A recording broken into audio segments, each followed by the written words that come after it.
Reclaiming Catholic Intimacy, formerly Charting Toward Intimacy, covers mature topics. Listener discretion is advised. I want you to imagine your sex life 5 years from now, and nothing has really changed. It's not worse. It's not better. It's still fine. You're still not really thinking about it. You still don't really desire sex. You still don't really enjoy it. You're still not looking forward to it. It's still not feeling deeply connecting. Here's my question for you. Are you actually okay with that? Because most women I meet don't consciously choose a fine sex life. They just slowly drift into it. Welcome to Reclaiming Catholic Intimacy, the podcast for Catholic women that helps you improve your sex life, strengthen your marriage, and embrace God's design for love. My name is Ellen Holloway, and today we are talking about changing your fine sex life into an amazing sex life. All right, so I have a lot to download to you in this episode because as soon as I thought of this episode topic, I was like, oh my gosh, there's so many things to talk about. So first off, fine is actually a problem. Saying, oh, everything's fine feels very safe, but this is actually resignation. Like most women that I meet don't say, oh, my sex life is bad. They say, it's fine. It's not a big deal. We're just in a busy season. Once the season is over, we'll be fine. Which, again, that's still not great. Like fine means you're not excited. You're not pursued. You're not consistently experiencing pleasure. You're not growing. Ladies, fine is where desire goes to die. All right, point number 2. You did not vow to have a mediocre marriage and sex life. Marriage and sex is meant to be life-giving, unitive, joyful, amazing. Okay, marriage is not just supposed to be we get along or we're good roommates. Sex reflects total self-gift, deep connection, mutual delight. The marital act is a reflection of God's Trinitarian love. Is his love fine? No, it is mind-blowing and absolutely amazing. It is incomprehensible. That is what God designed sex and marriage to be. Mind-blowing, amazing, incomprehensible. Here's the big point, ladies.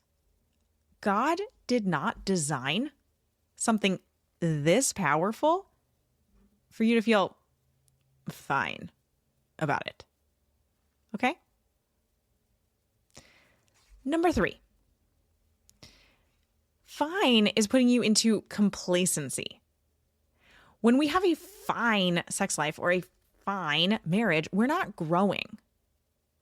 Fine, and here's the thing, is if you're not growing in something, there is no such thing as staying still. Like if you're not growing, you are actually moving backwards. So fine over time is causing your marriage to have less emotional intimacy and more distance. Even if you can't see these changes incrementally, even if they are subtle, they are happening, right? Nothing is wrong, but nothing is getting better. And that's a problem. And it's costing you. It's costing your marriage. All right. Point number 4 of why a fine sex life is not going to cut it. If you are complacent with a fine sex life, then you've normalized things that are not normal. All the things that I'm about to list are common, but not normal, and all of them can be fixed. So if you've heard yourself saying one of these things, this should be a wake-up call. I just don't have a high libido. I just lost my libido. Sex is more for him than for me. I'm just not a super sexual person. I'm just not somebody who can experience an orgasm. I just need to get through it sometimes. It's just easier to get through it sometimes. This is just what sex is like after kids. This is just what sex is like after 20 years of marriage. This is just what sex is like after menopause. This is just what sex is like. Enter anything you put in there. Those are not normal. Those are common. I hear them all the time, but they're not normal and they can be fixed. Point number 5. Desire is not something you either have or don't have. Most of the women that I coach believe when I get started with them that desire is either spontaneous or it doesn't exist. I actually just got an email the other day after a podcast that I did a couple of weeks ago on spontaneous and responsive desire. And the email was like, hey, actually, there's probably another category. What about people who just don't have desire? No, that's not how desire works. Desire can be built, cultivated, and healed. Your body is not broken. You just haven't built your desire and cultivated it or healed what needs healing. This is a huge mindset shift that we need to do, ladies. So you don't have a desire problem. You actually have a strategy problem. And the best part is, I can teach you strategy. Point number 6. A great sex life is not selfish. A lot of women feel like wanting sex is selfish. Wanting pleasure is selfish. Trying to focus on your own pleasure during foreplay is selfish or indulgent. But here's the thing. Pleasure actually strengthens the unity. When you experience an orgasm, and when your husband experiences an orgasm, there are hormones that go off in the brain that cause you to chemically bond to your spouse. So pleasure, orgasm, strengthens unity. It is not selfish. It is a way of strengthening the unity with your spouse. That's amazing. That's incredible. When we actually experience joy in sex, that strengthens the marital bond. The Catechism specifically says that sex was created to be joyful. The theology of the body is, this is like all through the theology of the body, that like sex is this full gift of self that is unitive and good and joyful, right? So wanting more in your sex life is not selfish. But I think a lot of times we'll say, oh, everything's fine, because we're afraid to say, I want more. So this brings me into point number 7. You are allowed to want more out of your sex life. You are allowed to want to enjoy sex. You are allowed to want to feel pursued. You are allowed to want anticipation and excitement. You are allowed to want to actually enjoy it and experience orgasm. Have you ever said that out loud?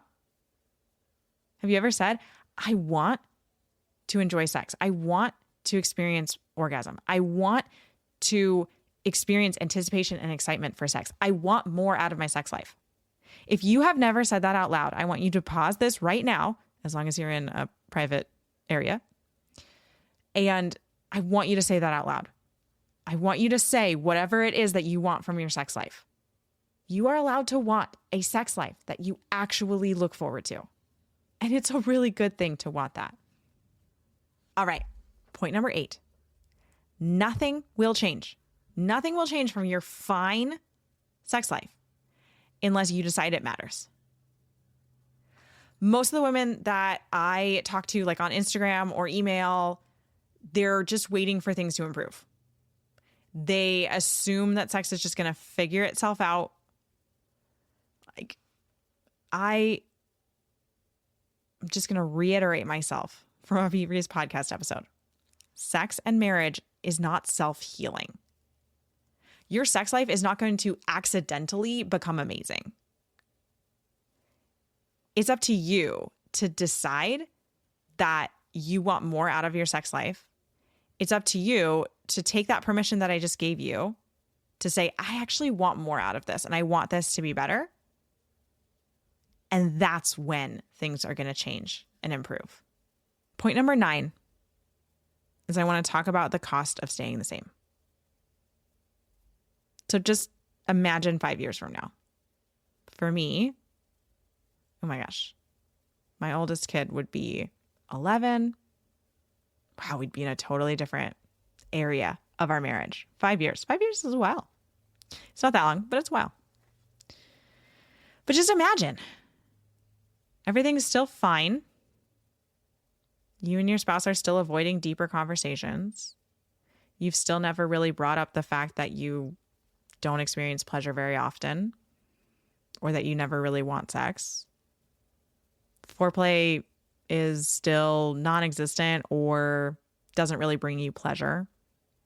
You still feel pretty disconnected in the sexual act. Everything's just fine. But now I want you to imagine your marriage 5 years from now and you feel confident in your sexuality.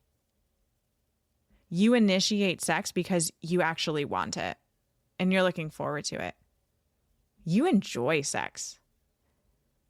You are confident that you will experience pleasure.